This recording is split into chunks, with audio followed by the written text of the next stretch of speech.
Hello, this is Tim Travis, and this is the Tomato Tim Talk. My favorite plant to grow in the vegetable garden. Probably because it's the easiest plant to grow and it's the most satisfying. There's nothing better than fresh tomatoes. You don't want to buy them at the store when you can grow them. The flavor, everything is so much better. But I do want to talk about some differences on tomatoes. There's two basic types. One's called indeterminate, which is, think about it as a vine tomato, because they grow and grow and they grow crazy. Most tomatoes are like that, so you have to treat them differently. And then the other one is called determinate, which is like, it's determined to stay small. So it's a perfect tomato to be growing in a container or in a small area. Now, when you buy a package of tomato seeds, there's enough plants in here to grow sometimes 30 or 40 plants. The average family could get away with growing all you need for tomatoes with 3 plants. So I'm a lazy gardener, so I would say don't buy the seed and try to grow yourself. Just buy a plant. So now I'm going to show you the two different plants here again. Determinate is more like this type. We have Celebrity, Better Bush, and one of the most popular tomatoes is Aroma, perfect for containers. And then the indeterminate is pretty much every other tomato out there. Now the soil is also critical.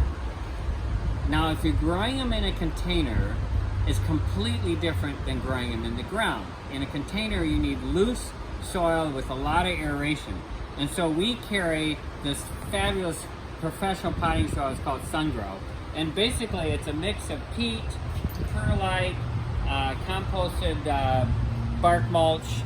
It's just a great, really light soil. Now the good soil is going to be expensive. This is like $20 for a bag, but it's well worth it. The problem with these is it doesn't have a lot of nutrients in it. So what we do is we mix our special compost called bumper crop. Now this bumper crop is actually composted manure and composted lobster shells, if you can believe it. And it comes all the way here from Maine, and it is the perfect compost. And the reason with the lobster shells is they're full of minerals. So you not only get the benefits, the nutritional benefits of the composted cow manure and the peat, but the added bonus with the minerals, which is a big bonus. So what we do is in a container, we would mix one big bag of potting soil with a small 1 cubic foot bag of bumper crop. Or if you're planting just in the ground, or you have a raised garden, you could get away with just adding or top dressing some of the bumper crop. And I would do one bag for every, say, 20 square feet or 10 to 20 square feet, and mix it. You want to mix it really well. And that makes a perfect soil. You can also, in the summer, feed it with an organic granular fertilizer. And I love the Holly Tones and the different tone, the Espoma fertilizers, organic fertilizers. They do make one just for gardens, but you can use pretty much any of them. My secret is I actually use Holly Tone for everything because it's slightly acidic, and every plant benefits from that here in Michigan. So, now let's talk about planting. Now, this tomato is your typical tomato that you'd buy as a small plant, but if you look at the stems, they have all these hairs, all these fuzzy hairs. Those hairs are actually future roots.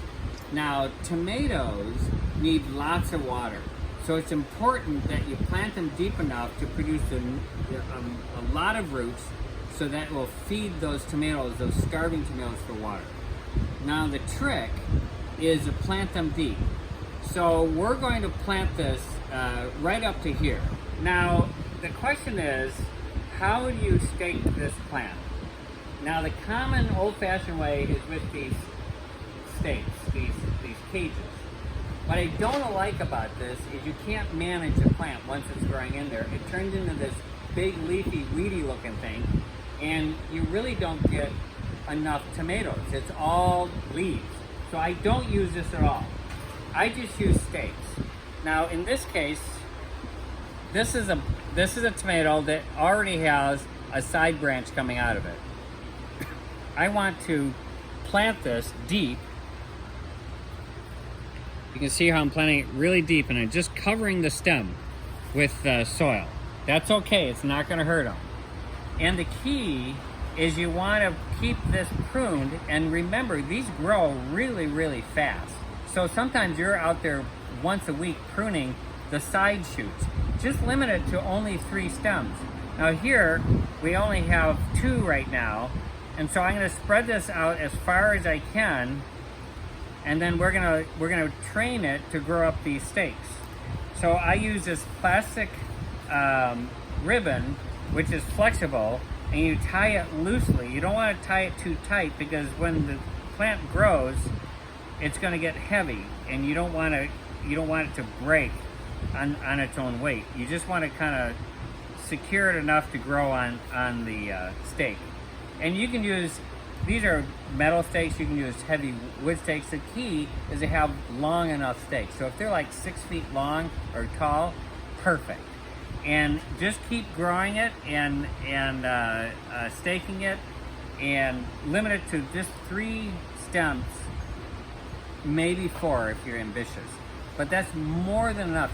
I can guarantee you can get twice as much fruit, and the fruit is going to be twice the size, because you're creating an environment where you have a lot of airflow and sunlight getting to the whole plant. And by limiting to the 3 or 4 stems, all that energy is going into the tomato production, which is really important.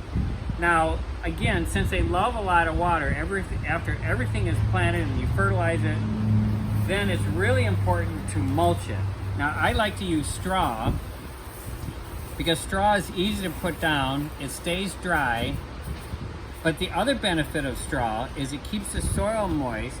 As it decomposes, it improves the soil, but it also reflects sunlight. So you get even more sun on that plant from beneath. So it's a really easy way to grow. And actually, once I plant it and the plant is established, I rarely ever water it. If it's really hot and dry for like a week, you can water it some, but all of this helps the plant stay moist. Now, another fun thing to do is, I'm thinking everybody loves pizza. So what do you put on pizza? Well, why don't you put some basil and some oregano? So why not plant these plants with the tomato just for fun? And so when you're ready to harvest the tomatoes, you have everything you need to make this fabulous pizza. So again, tomatoes are easy to grow, they're the most satisfying, but don't let them control you. You need to control them, and trust me, you're gonna get so much more satisfaction out of a smaller space that you're working with, whether it's in a container or in a small part of the garden. Don't overwhelm yourself. Be efficient with your gardening and just buy the plants. Forget the seed, unless you're going to grow like 100 of them. But it's so much easier to grow them by plants from a place like ours, and you'll love it. So thank you for viewing this, and we have lots more coming with Tim Talks for the summer vegetable garden. The #1 activity that's happening now with these times that we're in. So enjoy. Thank you.